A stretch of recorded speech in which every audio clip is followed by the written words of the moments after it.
Bem, nessa live de hoje eu quero fazer aqui uma breve exposição para vocês, né? Um pouco como é que foi se desenrolando, digamos assim, os bastidores para que nós chegássemos a ter o modelo educacional que nós temos hoje, né? Muito bem. E falar um pouco desse modelo educacional, porque eu tenho visto muita coisa nas redes sociais, no Facebook principalmente, assim, sabe, o pessoal tá adorando o que tá aí, né? O pessoal tá adorando o que tá aí, o pessoal tá... Há uma propaganda muito intensa com relação ao modelo que nós temos, aonde nós chegamos, né? E aí eu quero falar um pouco para vocês o que é por trás disso, como é que nós chegamos a esse modelo, né?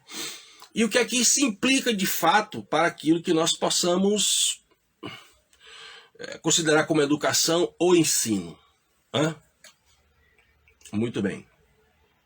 Então eu vou pontuar no decorrer da minha fala, eu vou pontuando algumas variáveis que foram gradativamente fazendo parte, né, desse universo para que nós chegássemos ao ponto que nós estamos.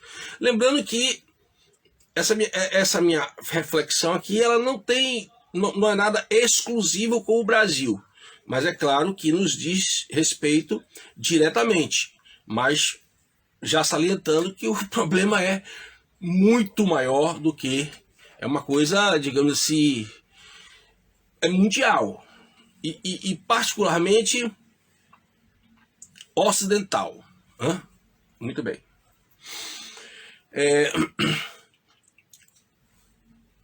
Existe uma coisa que nós precisamos ter em mente, né? Que é um pouco do como é que foram aparecendo certos conceitos, né? Como gênero, ideologia de gênero, habilidades, competências, né? Muito bem. Hoje no Brasil e no mundo em geral, particularmente no mundo ocidental, existem duas diretrizes, digamos assim, doutrinárias, né, que compõem o universo da chamada educação, né? Existe aquele mais ideológico para formar ativistas, revolucionários, militantes em sala de aula. E aqui no Brasil nós tivemos como ícone o Paulo Freire, mas diga de passagem que o Paulo Freire não foi o único responsável por isso, né? O pessoal coloca-se a vida do Paulo Freire como se tudo começou a partir dele. Não, né? De forma alguma. Paulo Freire ele vai dar, digamos assim, um acabamento, ele vai ser uma referência, ele vai ser um ponto de localização para o pessoal que queria aplicar a dialética marxista em sala de aula, e que ele expressa muito bem no principal livro dele, A Pedagogia do Oprimido, em que o professor é o opressor e o aluno é o oprimido, né? Ao invés de burguesia proletariado, você tem opressor e oprimido, né? Muito bem. Por outro lado, essa linha revolucionária, né, ela é defendida fundamentalmente pela Unesco e pela Unicef, né? Essas são as duas instituições multilaterais que defendem essa abordagem, né? E é claro que ao redor disso existe um emaranhado de ONGs e fundações estrangeiras e nacionais, muitas vezes nacionais longamanos de ONGs estrangeiros, né, que estão ali efetivando esse trabalho, né? Penetrando nos ministérios, penetrando nas secretarias, ou influenciando, fazendo parte de conselhos, uma série de coisas. Muito bem. Esse é um lado, essa é uma vertente. Por outro lado, nós temos a vertente que está mais ligada à mera capacitação profissional. Preste bem atenção nisso. A mera capacitação profissional, que é aquela que trabalha com os conceitos de competências e habilidades, que é exatamente a que quem dá o suporte a essa linha, o Banco Mundial e a OCDE. Não por acaso a OCDE cria nos anos 90, no início dos anos 90, o exame do PISA, que é exatamente para checar se os países estão implantando aquilo que o Banco Mundial e a OCDE estão pregando. O Banco Mundial, inclusive, ele passa a ter muita influência na educação brasileira a partir do governo Fernando Henrique Cardoso, marcadamente, né? A partir do governo Fernando Henrique Cardoso. Muito bem. Mas aí nós vamos lá para trás um pouquinho, né, para a gente entender como é que isso foi aparecendo em termos de, digamos assim, está na moda agora falar, né? Em termos de ciência. Muito bem. Lá do século XVII, século XVIII, muito fortemente no século XIX, já está bem estruturado essas teorias, aparece o tal do determinismo biológico. Prestem bem atenção nisso. Aparece o determinismo biológico. A gente estuda muito, inclusive, direito penal, essa parte aí do crime, né? O pessoal começa a dizer o seguinte, que o crime e a loucura, particularmente o crime, eles teriam origem na dimensão biológica. Por isso o determinismo biológico. Então, o crime e a loucura, eles seriam explicados por meras questões de ordem biológica. Essas ordens biológicas seriam problemas cerebrais, anomalias, problemas disfuncionais, genética, enfim, mas tudo ligado ao universo biológico. Muito bem. Só que ao mesmo tempo que isso está se concretizando, aqui no Brasil eu estou escrevendo um livro agora, meu quarto livro agora vai ser sobre essa questão da gestão, educação e essas narrativas ideológicas. E eu tenho estudado muito, lido muito, então eu tenho visto que aqui no Brasil isso que eu vou falar agora passou batido. Passou batido. O pessoal entrou na onda do Vygotsky, né? Entrou na onda do Piaget e esqueceu de ver a origem disso aí. A origem disso aí. A origem exatamente, que é o que eu ia dizer, é exatamente esse determinismo biológico que estava preocupado com a origem do crime da loucura. Essa mesma preocupação se volta para a educação.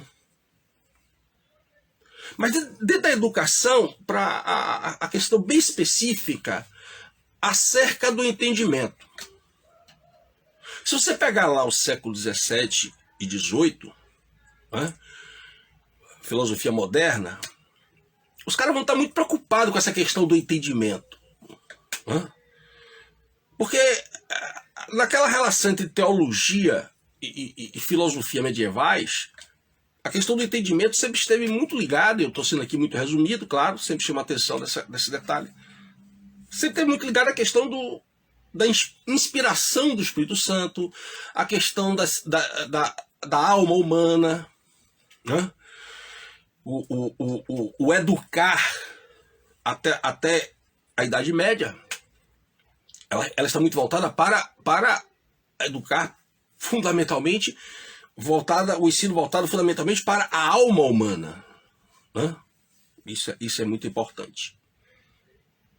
Quando chega na modernidade, os caras vão ter que começar a explicar, tudo aquilo que estava explicado pela Idade Média, eles vão ter que explicar agora numa outra versão chamada de racional logo em seguida de iluminista, de iluminado, a razão que iluminava, né? A razão humana era suficiente para tudo. E se vocês prestarem atenção, né? Esse pessoal eles vão estar sempre preocupados com a questão do entendimento. Né? Como é que nós conseguimos entender? Essa é a questão. E essa questão no século XIX, ela deixa de ser respondida filosoficamente, né? E esse empirismo do século XIX, ou do século XVII e XVIII, ela passa no século XIX, esse empirismo passa a ser implantado, ganha uma transformação, uma nova roupagem, de maneira radical. Né? Então agora se o cérebro, o organismo humano, particularmente o cérebro, explica o crime, a loucura, ele também ia explicar o estudo sobre o cérebro, ia explicar a questão do entendimento, que hoje nós chamamos de uma forma muito mais, nós chamamos de a cognição. Muito bem. Só que isso aí não ficou assim, né? Nessa coisa bacaninha, que até eu não vejo nenhum problema, e acho que é muito pelo contrário, né? Eu sempre falo isso aqui, né? Os avanços da neurologia hoje são sensacionais, né? E tem raízes lá em tudo isso que eu estou falando, né? Então hoje a neurologia ela faz verdadeiros milagres, né? Tanto em termos de diagnóstico e tratamento, cirurgias, eles fazem milagres hoje, os médicos, os neurologistas, né? Até aí nenhum problema, é maravilhoso, né? Deixar isso bem claro para daqui a pouco o pessoal não está aí botando palavras na minha boca, né? A questão é que esse conhecimento biológico e particularmente neurológico, ele começa a ser usado de forma política, né? De forma política. E aí eu vou ser mais objetivo. A questão é como dominar as pessoas, né? Como fazer com que as pessoas sejam pacificamente dominadas. É aí que a sala de aula passa a ser chamada de laboratório. Hoje eu vejo gente, rapaz, às vezes eu chego na aula para dar uma graduação assim, vejo pessoal, não, isso aqui é um laboratório. O pessoal festeja essas maluquices, sabe? O pessoal festeja essas maluquices sem saber a origem disso aí. Quer dizer, por que a sala de aula passa a ser um laboratório? Porque ela na verdade, é uma extensão desse laboratório estrito sensu, né? Onde se fazia ali as pesquisas com animais, com plantas. Né? O Vygotsky, por exemplo, ele vem da linha de que faz pesquisas com as plantas, depois ele passa para pesquisas com os animais. Né? O Piaget fazia pesquisas com animais. Né? Então, você tem aí uma adaptação, né, em que o pessoal começa a tentar descobrir, né, como fazer dessa extensão do laboratório estrito sensu, que é a sala de aula, um local de testagem. Né? Testagem de quê? Daquilo que tinha sido descoberto no laboratório propriamente dito. Então eu tenho lá aqui o meu centro de pesquisa e tal, tem lá macaco, galinha, porco, planta. Aí eu vou estudar a fisiologia da planta, vou estudar a fisiologia do cérebro dos animais, testes e embastestes. E depois eu vou ver como é que isso funciona no ser humano, se corresponde nos animais e nas plantas, se corresponde o mesmo no ser humano, e como isso pode ser utilizado para exatamente direcionar a mente das pessoas para aquilo que, digamos assim, quem está no poder, né, de interesse. Espero estar sendo claro aí. Né? Então, essas duas vertentes, tanto a vertente revolucionária, de militância, quanto essa vertente do determinismo biológico, elas vão ganhando força em paralelo e vão penetrando em toda a estrutura do ensino, principalmente no mundo ocidental. E o Brasil, como sempre, ele abre os braços, né? Tudo que é estrangeiro a gente abre os braços sem nenhuma análise de se aquilo serve, se não serve, o que é aquilo realmente, que proposta é essa. A gente vai abraçando e vai achando que é maravilhoso, até que lá adiante faz, não foi legal. Poxa, não deu certo. Mas aí você já arrebentou pelo menos uma geração de pessoas, né? E o estrago fica aí, depois ninguém consegue explicar nada, e é muito fácil botar isso tudo na conta do tal do fantasmagórico problema social, né? Muito bem. Isso vai entrar pelas escolas, né?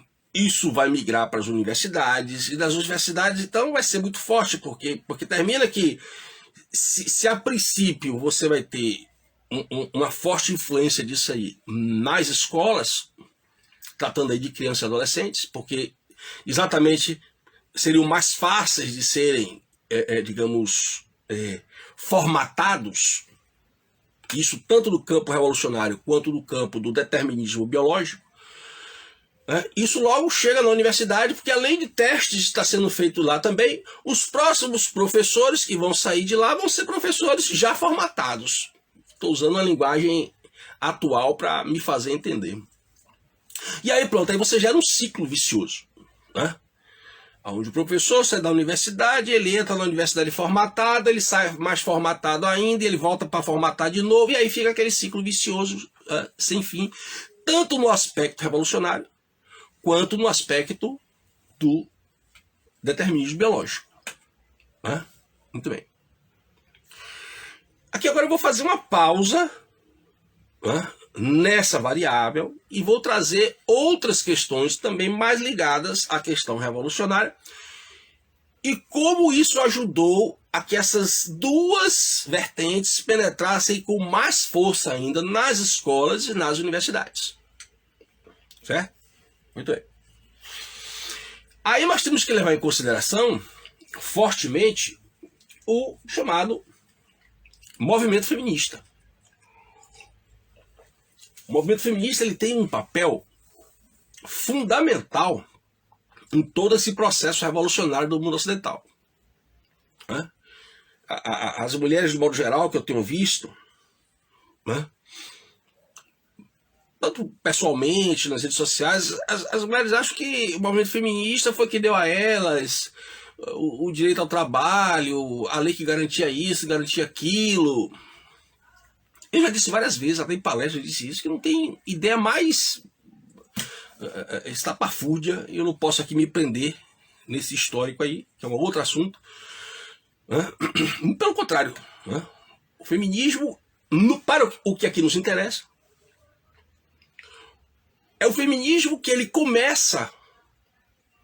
Qual é o primeiro trabalho do feminismo? Né? Desde cedo. O primeiro trabalho do feminismo, particularmente já no século XX, é exatamente pejorar, né, a imagem da mulher que cuida do lar. Aquela mãe de família. Né? Então o feminismo ele começa a colocar a mulher que mora no lar, ou que cuida do lar, a mulher que cuida dos filhos, marido, filhos, da casa. Né? Começa a colocar a ideia de que essa mulher é uma mulher submissa, que essa mulher é uma mulher explorada, que essa mulher... Isso está tão enraizado no marxismo, no feminismo, que eu não sei como é que as pessoas, as mulheres que hoje se dizem feministas, mas que não são revoltadas, porque tem aquelas revoltadas, né, que tira a roupa na rua e pinta os peitos, aquela coisa toda. Não. Eu estou falando das mulheres decentes, mas que ainda assim, que é a grandíssima maioria, graças a Deus, né, mas que ainda por aí se dizem feministas. Né? Então, tá lá. Né? O Marx deixa muito claro, e o Engels deixou muito claro o Manifesto Comunista, gente. É só ler, pelo amor de Deus. Marx escreveu aquilo ali para operário. Marx e Lenin não escreveram aquilo para intelectual, não. Marx escreveu aquilo ali para operário. Inclusive, quem não. A grande maioria era analfabeto na época, quem sabia ler, lia para os tantos outros que não sabiam ler. Tá certo? Então tá lá. tem que destruir a família. Está escrito. Tem algumas traduções que tem destruir a família, tem outras traduções que são mais suavezinhas, para poder não ficar uma coisa muito impactante. O pessoal dá uma adocicada e bota abolir a família. E logo em seguida, Marx diz, para abolir a família, você tem que entrar pela escola. Para você destruir a família, você tem que entrar pela escola. Primeira coisa é começar a botar seus filhos contra os pais. Começar a se apropriar, preste bem atenção nisso, começar a se apropriar da responsabilidade de educar com relação para si, para a escola. Por isso que eu já falei em outras lives, tem diversos vídeos no meu canal no YouTube, que eu espero que você já esteja inscrito lá e divulgando meu trabalho, porque outras pessoas podem precisar desta informação, onde você tem lá a ideia de que o que é que nós temos hoje? Hoje nós não temos só uma destruição da família, nós temos também uma anulação do que restou da família. Cada vez mais os pais têm menos poder sobre seus filhos. Então, e isso é uma armadilha que está no ECA, que muita gente não prestou atenção. Aliás, eu não vi ninguém prestar atenção. Estou falando muita gente aqui, mas eu não vi ninguém prestar atenção, que foi com a extinção do Instituto do Poder do Pai. A partir do momento em que o pai perde o poder e o poder se torna familiar e social, as pessoas não atentaram para isso. Existe uma legitimidade legal, existe um respaldo legal para que conselho tutelar, para que juizado, para que isso e aquilo diga, não, pai, mãe, você não vão, não, vai ser isso aqui que a criança quer, porque a instituição está defendendo isso, como já citei em outras lives, por exemplo, que está acontecendo, só nos Estados Unidos, o último relatório que eu tive acesso, algo em torno de 10 mil crianças são tiradas por ano das suas famílias, por determinação do que eles têm como equivalente ao nosso conselho tutelar, quando não pelo próprio judiciário. Vamos voltar então. Então, o que acontece? Essa ideia de destruição da família, ela é essencial para o comunismo e em todas as suas versões do socialismo. Mas isso está mais radicalizado, mais explícito no marxismo, que é a grande fonte de inspiração do movimento feminista. Isso aí é só você estudar para você ver. Então, as feministas queriam o quê? Elas queriam exatamente cumprir esse mandamento do manifesto. Não por acaso, a Kate Millett, no seu livro Política Sexual, publicado em 1964, que se tornou o grande livro do movimento feminista, a Kate Millett vai dizer algo que as feministas, as mulheres decentes que se dizem feministas, deveriam estar lendo essas feministas para saber se elas são mesmo feministas, se você é mesmo feminista. A Kate Millett vai dizer, dentre tantas outras coisas, ela vai dizer, não fomos nós que tiramos a mulher de casa, mas somos nós que temos que mantê-la fora de casa. Exatamente por quê? Porque, ao contrário deste discurso de que a mulher dentro de casa, cuidando do lar, ela é um ser insignificante, ela é um ser explorado, ela é um ser isto, aquilo, outro, são diversos adjetivos pejorativos. Ao contrário, a mulher é o pilar da casa. A mulher é a viga da casa, é o pilar central. E eu digo sempre isso, eu disse isso em palestras, eu disse isso até em palestras de Câmara de Vereadores, eu disse isso. Satanás, quando foi atentar a Eva, ele não foi atentar a Eva porque Eva era mais fraca do que Adão. Como muita gente pensa, e até as feministas dizem isso, né? Que a Bíblia é preconceituosa desde o início. Tá. Satanás foi atentar Eva, porque se ele conseguisse seduzir Eva, caberia a Eva seduzir Adão. Ou seja, desmontar toda a estrutura da casa. E as feministas conseguiram. Né? Então, independente aqui, gente, eu não vou ficar discutindo aqui as vantagens. Não vou, é claro que tem vantagens. Eu não estou aqui defendendo ninguém ficar em casa, sem trabalho, sem educação. Pelo amor de Jesus Cristo. Estou explicando como é que uma coisa começou a acontecer. Então, o fato da mulher sair de casa foi fundamental. E aqui eu também não estou culpando a mulher, não. Calma, não. A culpa é do feminismo, não da mulher. Então, o fato da mulher sair de casa, as crianças ficaram literalmente à mercê de quem? Televisão e da escola. Ou seja, esse fenômeno da mulher sair de casa, ser mantida fora de casa, como propunha a Kate Millett, isso deixou as crianças vulneráveis, porque era a mulher que tinha fundamentalmente, mais até do que o pai, o papel de educar e da vigilância. Era ela que era fundamentalmente, né, a guardiã do lar. Sendo assim, as crianças vão ficar cada vez mais, a criança e adolescentes vão ficar cada vez mais entregues a instituições, e também não falta literatura estrangeira, já traduzida no Brasil há muito tempo, defendendo inclusive que as crianças não deveriam ser educadas, inclusive na área da psiquiatria, viu? Na área da psiquiatria, muita gente, né? Defendendo a ideia de que a criança não deveria ser educada pela família, que a criança deveria ser educada em instituições próprias. Né? Enfim. Muito bem. Então, daí começa a entrar com muita força, essa dimensão, essa vertente ideológica. Né? Essa vertente ideológica, ela tem muita influência nos Estados Unidos e Europa há muito tempo, com muito mais força até do que passou a ter no Brasil, anteriormente, e com muito mais força do que passou a ter no Brasil. Né? E aí, veja, as duas vertentes elas começam a se unir, e no Brasil elas vivem numa harmonia quase matrimonial. Por quê?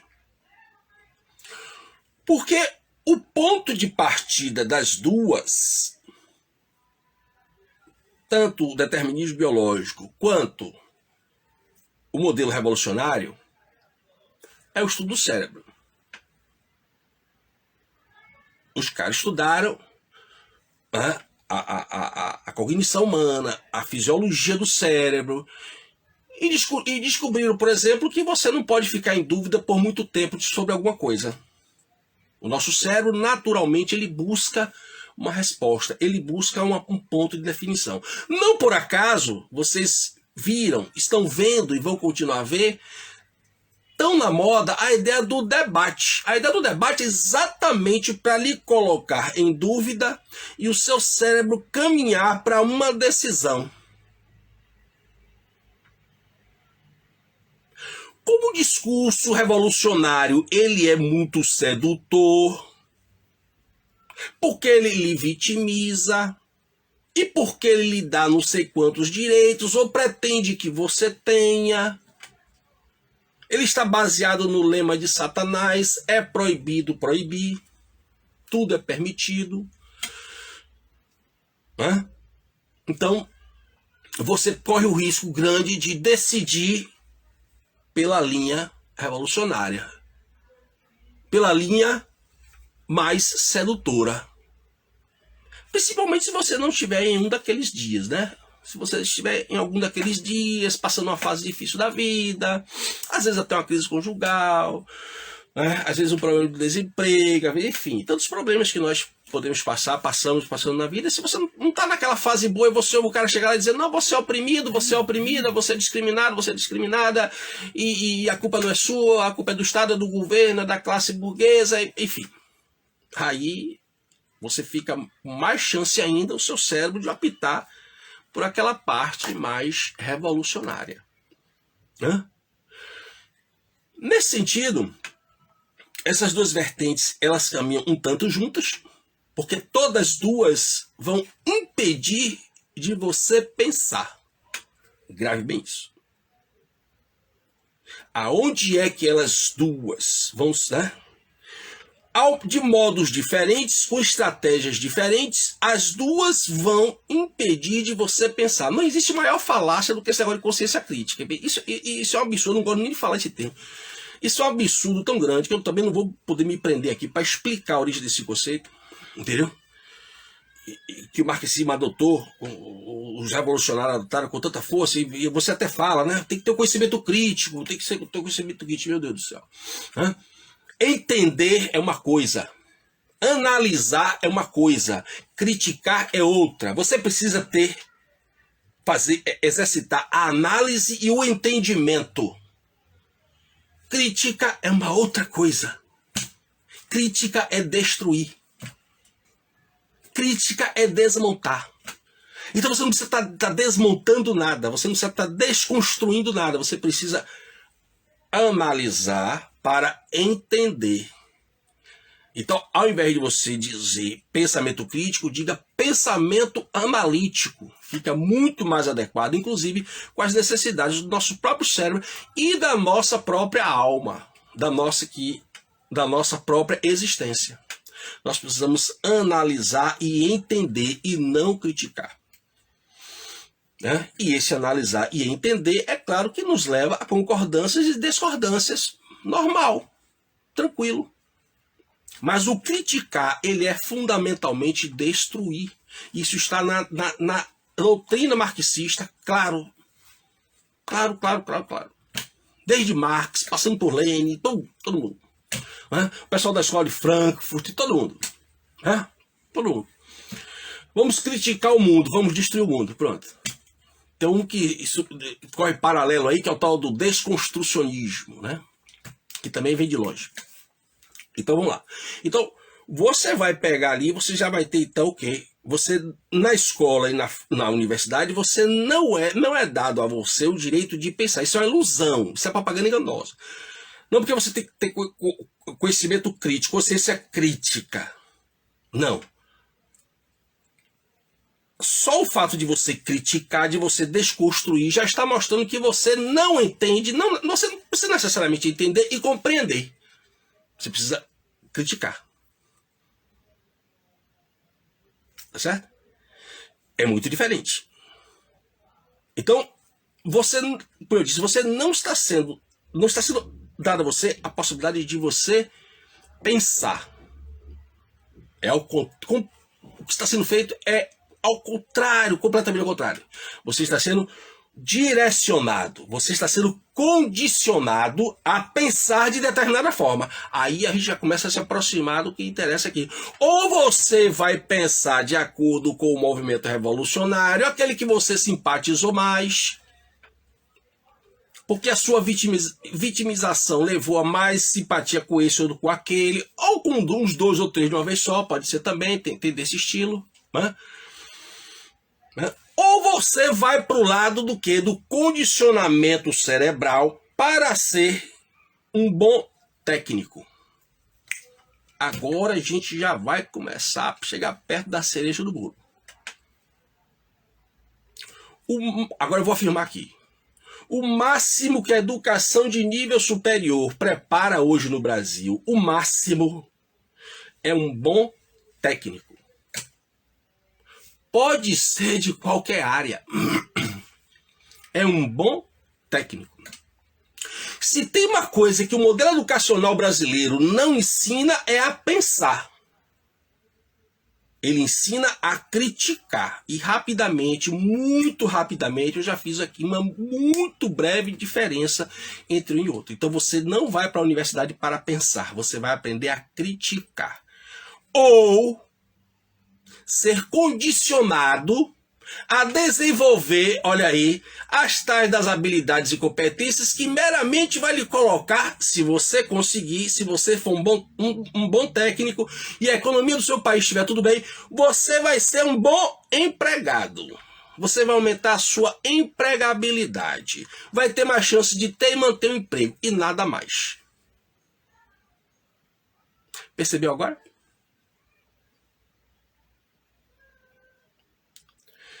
E por que essa vertente, então, vai crescer tanto, essa do determinismo biológico? Exatamente porque as multinacionais, elas vão se expandir, elas vão se espalhar, elas vão crescer cada vez mais.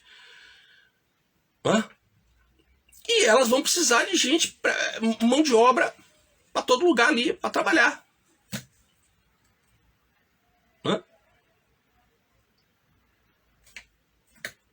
Você vê, inclusive, que o MEC coloca o curso de tecnólogo de 2 anos como nível superior, equivalente a um bacharelado, que dura em média 4, 5 anos. Isso é um bom exemplo. Você não precisa aprender o que você tem para aprender para ser um bom empregado, para ser um bom funcionário, não leva mais tempo do que 2 anos. Não. Como técnico, eu acho que é verdade, eu concordo. Então você não é preparado para pensar. Você é preparado, você é condicionado ou para fazer a revolução, ou para se tornar um bom técnico e, quem sabe, arrumar um bom emprego. Então, meus amigos e minhas amigas, se antes a educação herdada da Grécia Antiga, aperfeiçoada pelos medievais, no trivium, no quadrivium, se antes essa educação, o limite dessa educação era a própria alma humana, que esta sim precisava ser educada para que todo o resto, tanto da nossa existência, no sentido material e espiritual, pudesse ser compreendido? Se a partir do momento em que passou-se a entender que nós não temos mais a alma, que somos apenas cérebro, um cérebro que tem uma tal de uma razão que nos ilumina e nos dota da capacidade de entender tudo através da tal ciência. Bom, se nós não temos mais alma, o cérebro é que é o nosso limite. Por isso, o mundo não precisa de pessoas que aprendam a pensar. Pessoas que pensem, pessoas que analisem e entendam. E, por consequência, concordem ou discordem. O mundo precisa de bons técnicos e revolucionários. E é só isso que a educação no mundo ocidental está apropriada, no Brasil fundamentalmente, para oferecer.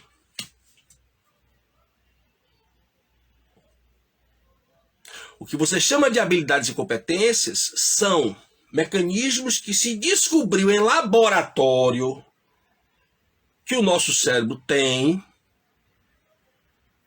E como hoje não precisa que você tenha mais nada além do desenvolvimento desses mecanismos que passaram a chamar de competências e habilidades, então a educação só vai ficar em competências e habilidades. Quem escapar disso vai para a linha revolucionária, que serve também ao sistema, ao establishment. Entende? Então, nós estamos numa situação assim, né? Assim, seu filho vai para a escola hoje, você vai para a universidade, mas você tem que entender isso. Você tem que entender isso. Porque nem seu professor entende. Seu professor também ele foi doutrinado ao ciclo que eu falei. Ao ciclo que eu falei. Né? Que eu falei anteriormente. Seu professor veio da escola, ele foi doutrinado também. Ele entrou na universidade, o professor deu um reforço mais ainda nessa doutrinação, deu uma carimbada. Ele volta, sai da universidade, vem como professor, já pronto para reproduzir o modelo. E o ciclo vai se reproduzindo. O ciclo vai se reproduzindo. Ele não sabe o sentido da tal da consciência crítica, até porque não foi dada a ele também a possibilidade de entender o que é análise e entendimento, porque também o professor dele não sabia. E se sabia, fez que não sabia para poder ensinar o que queria. Ou seja, formatar o pensamento dele, do aluno. E aí as coisas... E não existe aqui nesse momento agora, né, essa coisa da gente fazer os dois bloquinhos, né? Vítimas e algozes. Não. A coisa é pior. São todos vítimas e algozes. Porque se no momento o sujeito é vítima enquanto ele está na escola, enquanto ele entra na universidade, e depois quando ele sai dela ele passa a ser algoz, porque ele vai reproduzir aquele modelo, e aí não tem como escapar. Bom, a não ser que você entenda isso, tá? E você procure fazer estudos, digamos assim, paralelos. Né? Que você procure aprofundar em estudos, e para isso tem que ter leitura, que foi também um mecanismo importantíssimo. Tantos revolucionários, Paulo Freire deixa isso muito claro. Para que ler?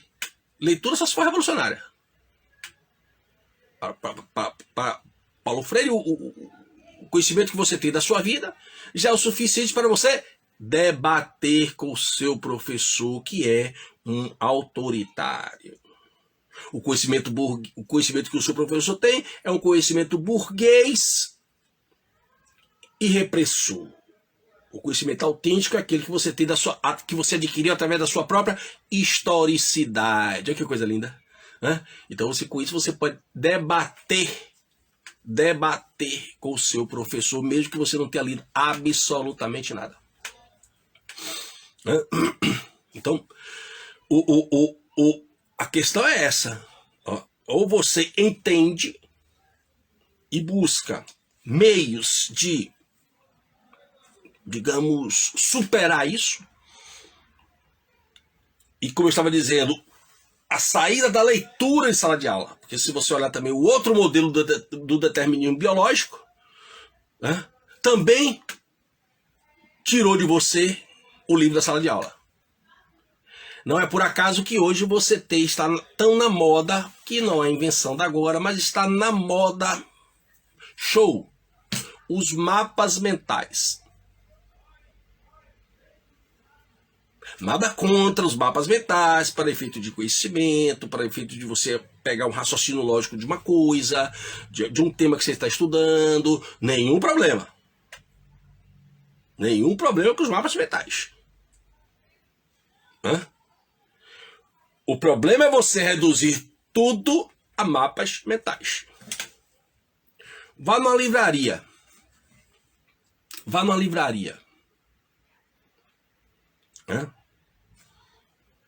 Veja na área de humanas. Se você pegar direito, vá numa livraria e olha a seção de livros jurídicos.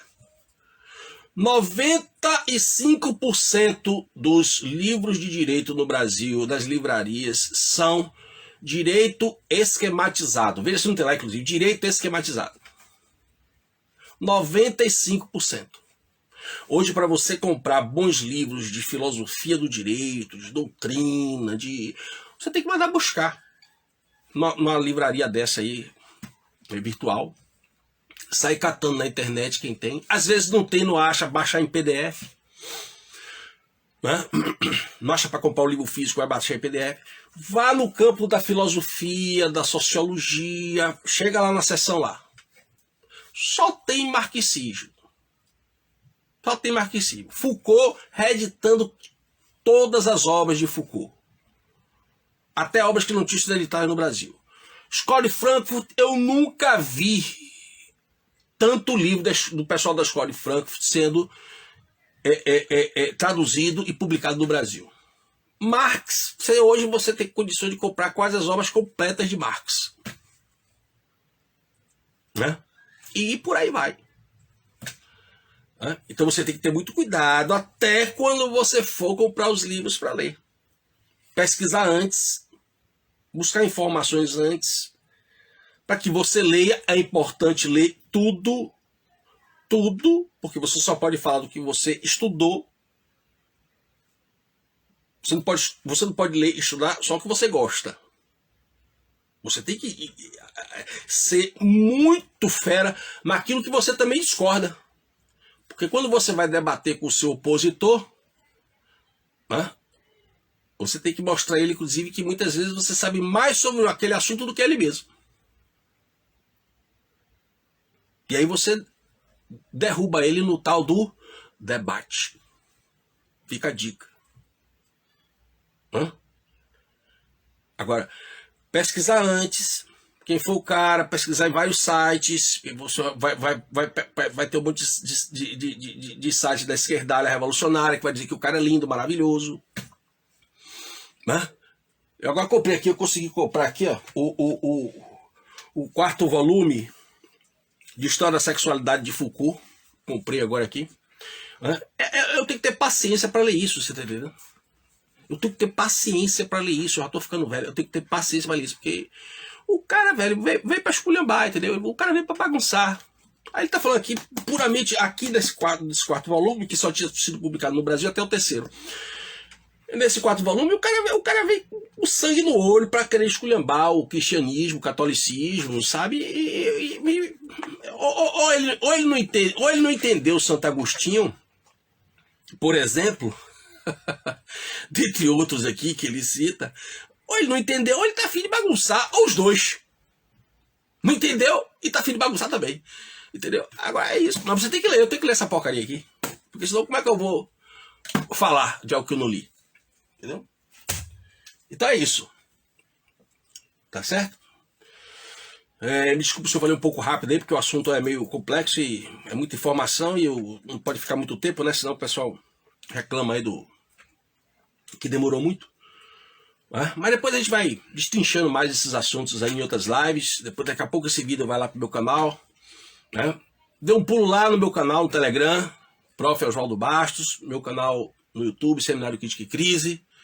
Né? Se inscreva nos meus canais, ajude a divulgar essa live também. Né? E muito obrigado pela sua atenção. E como sempre, viva Cristo Rei.